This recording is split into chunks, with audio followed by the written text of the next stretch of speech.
लेते हैं कि डोमिनेंस रिलेशन से क्या मुराद है। बेसिकली ये जो डोमिनेंस रिलेशन जो है, it is a physiological effect of one allele over its partner alleles of the same gene. कि डोमिनेंस रिलेशन एक ही जीन के दोनों अलील्स जो कि एक दूसरे के पार्टनर हैं, मिसाल के तौर पर हम एक जीन ले लेते हैं, फर्ज कर लेते हैं कि एक जीन है और ये उस जीन के दो अलील्स हैं। इनको हम पार्टनर अलील्स भी कह सकते हैं क्योंकि ये एक दूसरे के बिल्कुल एक ही जीन के दोनों अलील्स हैं, तो इनको हम पार्टनर अलील्स भी कह सकते हैं। अब होता यह है कि एक ही जीन के जो दोनों अलील्स होते हैं उनका एक दूसरे के ऊपर जो है वो इफेक्ट होता है। एक अलील जो होता है वो दूसरे अलील पर अपना इफेक्ट डालता है, जो दूसरा अलील होता है वो पहले अलील के ऊपर इफेक्ट डालता है, और इन दोनों के इफेक्ट के जेरे असर ही जो नया ऑर्गेनिज्म डेवलप होगा उसमें फिनोटाइप जो है वो अपीयर होगी। ये बिल्कुल इसी तरह है जैसे एक घर में दो अफराद रहते हैं। अब दोनों अफराद जो हैं, दोनों पार्टनर्स जो हैं, उनका एक दूसरे के ऊपर इफेक्ट होता है, तो डेट इफेक्ट, अब यही काम बेसिकली, यही तरीकाकार एक जीन के जो दो अलील्स होते हैं वो दोनों अलील्स भी एक दूसरे के ऊपर इफेक्ट करते हैं। दोनों अलील्स का एक दूसरे के ऊपर इफेक्ट होता है, और यही डोमिनेंस रिलेशन कहलाता है। डोमिनेंस रिलेशन दरअसल एक जीन के दो अलील्स के दरमियान जो रिलेशनशिप होता है उसे हम डोमिनेंस रिलेशन कहते हैं। दोबारा समझ लें, एक ही जीन के दो अलील्स के दरमियान जो रिलेशन होता है इफेक्ट की सूरत में, उसे हम डोमिनेंस रिलेशन कहते हैं। द इफेक्ट ऑफ, अगर हम थोड़ा सा डेफिनेशन को सिंपल कर दे समझने के लिए, the effect of one allele over its partner allele of the same gene, के एक ही जीन के दो अलील्स के दरमियान जो इफेक्ट होता है, जो रिलेशनशिप होता है, एक ही जीन के दो अलील्स के दरमियान रिलेशनशिप जिसमें एक अलील दूसरे अलील पर इफेक्ट करता है, असर डालता है, उसे हम डोमिनेंस रिलेशन कहते हैं। एक ही जीन के दो अलील्स के दरमियान जो रिलेशनशिप होता है उसे हम डोमिनेंस रिलेशनशिप कहते हैं। इस रिलेशनशिप में दोनों अलील्स एक दूसरे के ऊपर जो हैं वो इफेक्ट करते हैं, एक दूसरे के ऊपर असरअंदाज होने की कोशिश करते हैं, जिसके नतीजे में जो अलील ज्यादा इफेक्टिव साबित होगा वो अपने आप को एक्सप्रेस कर देगा नई नस्ल में, फिनोटाइप की सूरत में। This is called dominance relation. अब डोमिनेंस रिलेशन जिसमें दो अलील्स के दरमियान रिलेशनशिप होता है, ये चार टाइप्स का देखा गया है। चार टाइप्स का रिलेशनशिप दो अलील्स के दरमियान पाया जाता है: कंप्लीट डोमिनेंस, इनकम्प्लीट डोमिनेंस, को डोमिनेंस एंड ओवर डोमिनेंस। तो बारी बारी इनको हम जो है वो जानने की कोशिश करते हैं। सबसे पहले है कंप्लीट डोमिनेंस।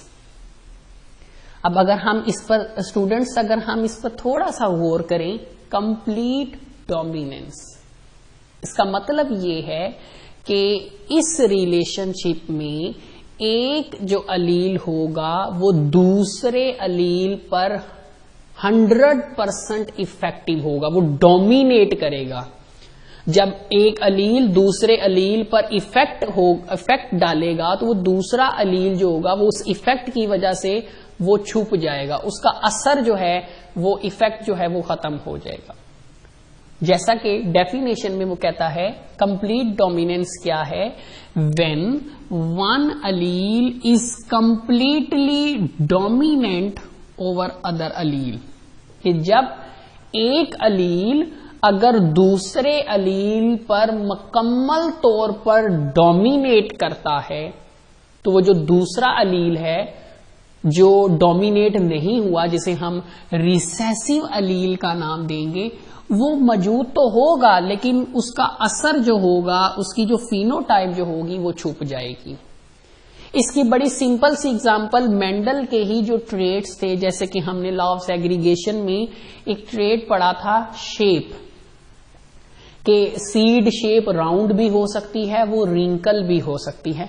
हम फर्ज कर लेते हैं कि हम एक हेट्रोजाइगस जो है वो जनरेशन ले लेते हैं, एक हेट्रोजाइगस जनरेशन ले लेते हैं, कैपिटल आर और स्मॉल आर। ये एक हेट्रोजाइगस जनरेशन हमने ली है जिसमें दो अलील्स हैं, एक कैपिटल है और दूसरा स्मॉल है। अब कैपिटल वाला ये वाला जो अलील है, ये इसको कैपिटल इसलिए लिखा गया है कि ये जो अलील है ये इस अलील पर मुकम्मल तौर पर डोमिनेट करता है, और ये जो अलील होता है इसे हम रिसेसिव अलील कहते हैं, और रिसेसिव अलील हमेशा स्मॉल लेटर से जो है वो जाहिर किया जाता है।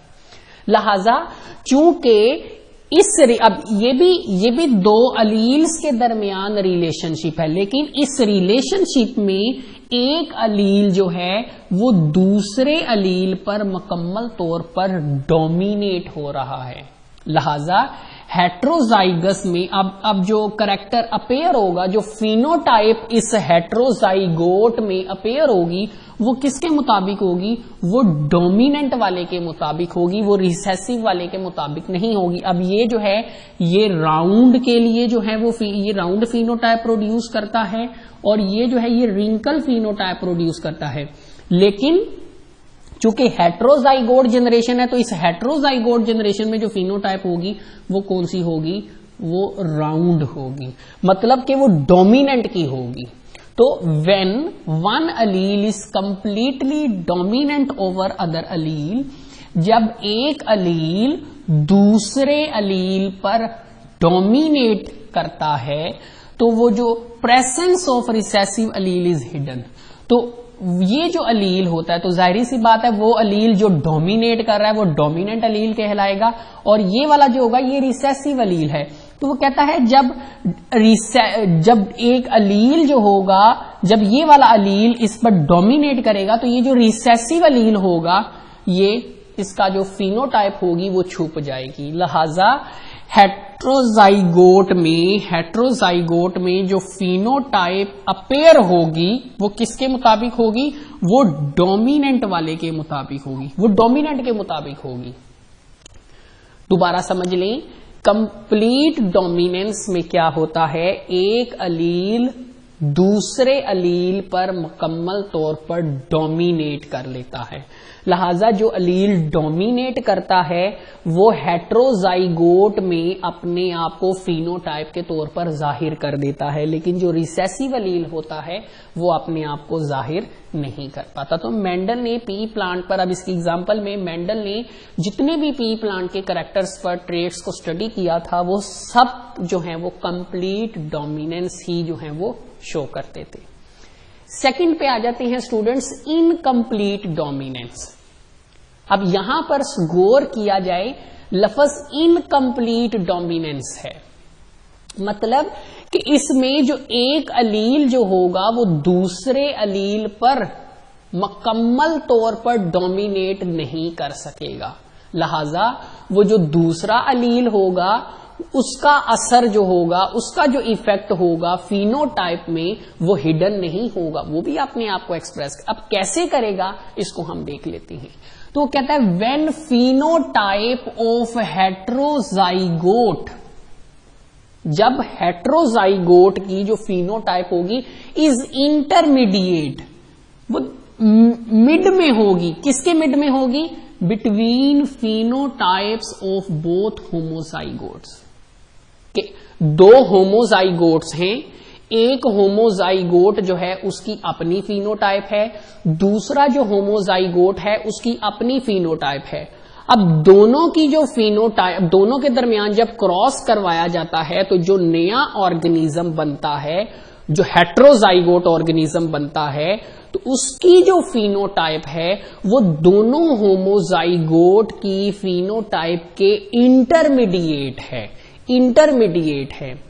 इस चीज को थोड़ा सा एग्जाम्पल के जरिए क्लैरिफाई कर लेते हैं, फिर उसके बाद हम दोबारा इस डेफिनेशन को समझने की कोशिश करेंगे। 1899 में एक साइंटिस्ट थे कार्ल कोरन्स, उन्होंने वो एक प्लांट पर काम कर रहे थे, 4 o'clock प्लांट।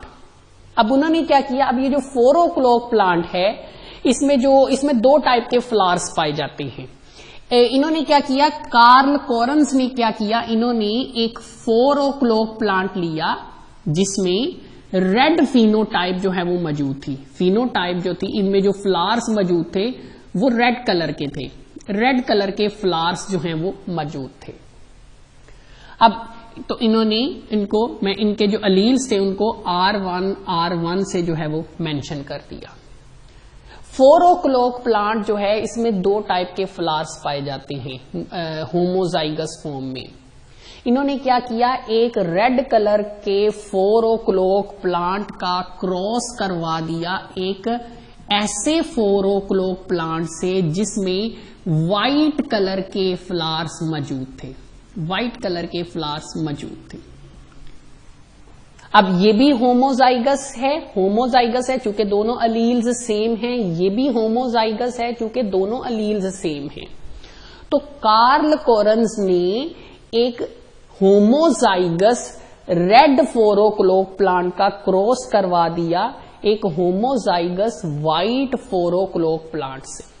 तो उसके नतीजे में क्या होगा, लॉ ऑफ सेग्रीगेशन के मुताबिक हम जानते हैं कि जो नई जनरेशन बनेगी उस नई जनरेशन में जो एक अलील होगा वो एक जनरेशन से आएगा और जो दूसरा अलील होगा वो दूसरी जनरेशन से। अब यहां पर जो नया प्लांट डेवलप होगा, जो नया प्लांट डेवलप हुआ जिसमें हेट्रोजाइगस जीनोटाइप होगी R1 R2, जिसमें हेट्रोजाइगस जीनोटाइप मौजूद होगी, उसमें जो फ्लावर्स डेवलप हुए दे हैव पिंक कलर।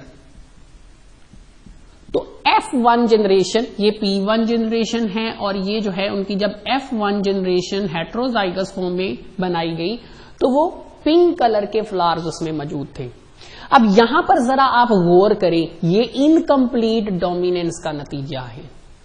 अब यहां पर आप देखें कि हेट्रोजाइगोट की जो फिनोटाइप है वो होमोजाइगोट की जो फिनोटाइप्स हैं उनके इंटरमीडिएट है। अब पिंक कलर जो है वो रेड और व्हाइट का इंटरमीडिएट है, मिक्सचर सिंपली हम कह सकते हैं। अगर रेड और व्हाइट को आपस में मिलाया जाए तो इसका एक मिक्सचर, एक इंटरमीडिएट कलर बनता है जो कि पिंक कलर है। तो यही वो कह रहा है कि जब एक हेट्रोजाइगोट की फिनोटाइप जो होगी, अगर वो दोनों होमोजाइगोट की फिनोटाइप्स का मिक्सचर होगी, उसे हम क्या कहेंगे, इनकम्प्लीट डोमिनेंस। तो ये साइकिल जो है, ये क्रॉस जो है वो हमें एग्जांपल में ड्रा करना पड़ेगा, जिसमें एक रेड फ्लावर प्लांट का व्हाइट फ्लावर प्लांट से जब क्रॉस करवाया गया तो पिंक फ्लावर प्लांट जो है वो डेवलप। तो जो हेट्रोजाइगोट में जो फिनोटाइप अपेयर हुई वो दोनों होमोजाइगोट की जो फिनोटाइप्स थी उनका मिक्सचर थी। तो इसका मतलब कि ना ही रेड कलर वाला अलील मुकम्मल तौर पर डोमिनेंट था व्हाइट पर और ना ही व्हाइट कलर वाला अलील डोमिनेंट था मुकम्मल तौर पर रेड पर। तो दोनों का मिक्सचर जो है वो फिनोटाइप में अपेयर हुआ। इसे हम इनकम्प्लीट डोमिनेंस का नाम जो है वो देते हैं। नेक्स्ट हमारे पास जो थर्ड टाइप आती है वो है को डोमिनेंस। अब यहां पर लफ्ज है को डोमिनेंस। को जो है ये कोऑर्डिनेशन से लफ्ज लिया, कोऑर्डिनेट से लफ्ज लिया गया है कि जिसमें 2 लोग या एक से ज्यादा लोग मिलकर काम करते हैं। मतलब यहां पर कि इसमें क्या होगा, ऐसा रिलेशनशिप जिसमें दोनों अलील्स मिलकर दोनों के दोनों अपने आप को फिनोटाइप में एक्सप्रेस करें, दोनों के दोनों फिनोटाइप में मुकम्मल एक्सप्रेस करें, उसे हम कोडोमिनेंस कहते हैं। जैसा कि वो कहता है कोडोमिनेंस क्या है, if both alleles of a gene, अगर एक जीन के दोनों alleles expressed equally in heterozygous generation, अगर हेट्रोजाइगस जनरेशन में अगर एक जीन के दोनों अलील्स अपने आप को मुकम्मल एक्सप्रेस करते हैं तो उसे हम कोडोमिनेंस कहते हैं। एग्जाम्पल में हमारे पास MN ब्लड ग्रुप सिस्टम आ जाता है। इन हमारी बॉडी में कई टाइप्स के ब्लड ग्रुप सिस्टम्स मौजूद हैं। ABO ब्लड ग्रुप सिस्टम है, RH ब्लड ग्रुप सिस्टम है, इसी तरह MN ब्लड ग्रुप सिस्टम भी जो है वो पाया जाता है। अब हमारी बॉडी में जो MN ब्लड ग्रुप सिस्टम है, MN ब्लड ग्रुप जो है, ये किसका नतीजा होता है, कोडोमिनेंस का नतीजा होता है। इसको अगर हम थोड़ा सा क्लैरिफाई करने की कोशिश करें तो इसमें हमारे पास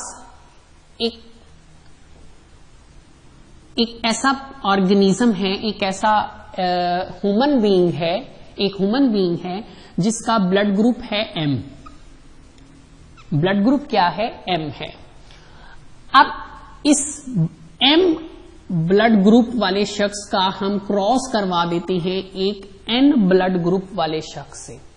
जीनोटाइप, ये तो फिनोटाइप है, जीनोटाइप अगर हम इनकी ड्रा करें तो ये जो शख्स है जिसका ब्लड ग्रुप M है, उसमें जो जीनोटाइप होगी वो कुछ इस तरीके से हो। इसी तरह जो ये फिनोटाइप N वाला जो शख्स है, इसकी जो जीनोटाइप है वो कुछ इस तरीके से होगी। तो बेसिकली हम अब ये दोनों अलील सेम हैं, ये दोनों अलील सेम हैं। अब तो बेसिकली हम दो होमोजाइगस ऑर्गेनिजम्स के दरमियान क्रॉस करवा रहे हैं। अब क्रॉस के नतीजे में क्या होगा, अगेन लॉ ऑफ सेग्रीगेशन के मुताबिक एक अलील जो है वो एक पेरेंट से आएगा और दूसरा जो अलील होगा वो दूसरे पेरेंट से आएगा। तो ये हमारे पास जो F1 जनरेशन जो F1 जनरेशन बनेगी वो हेट्रोजाइगोट फॉर्म में होगी। अब यहां पर जो ब्लड ग्रुप होगा वो ना M होगा, अगर M होगा कंप्लीट डोमिनेंस कहलाएगी, ना ही इनका कोई मिक्सचर होगा वरना वो इनकम्प्लीट डोमिनेंस कहलाएगी, बल्कि यहां पर जो और फिनोटाइप डेवलप होगी that is both M and N, both M and N।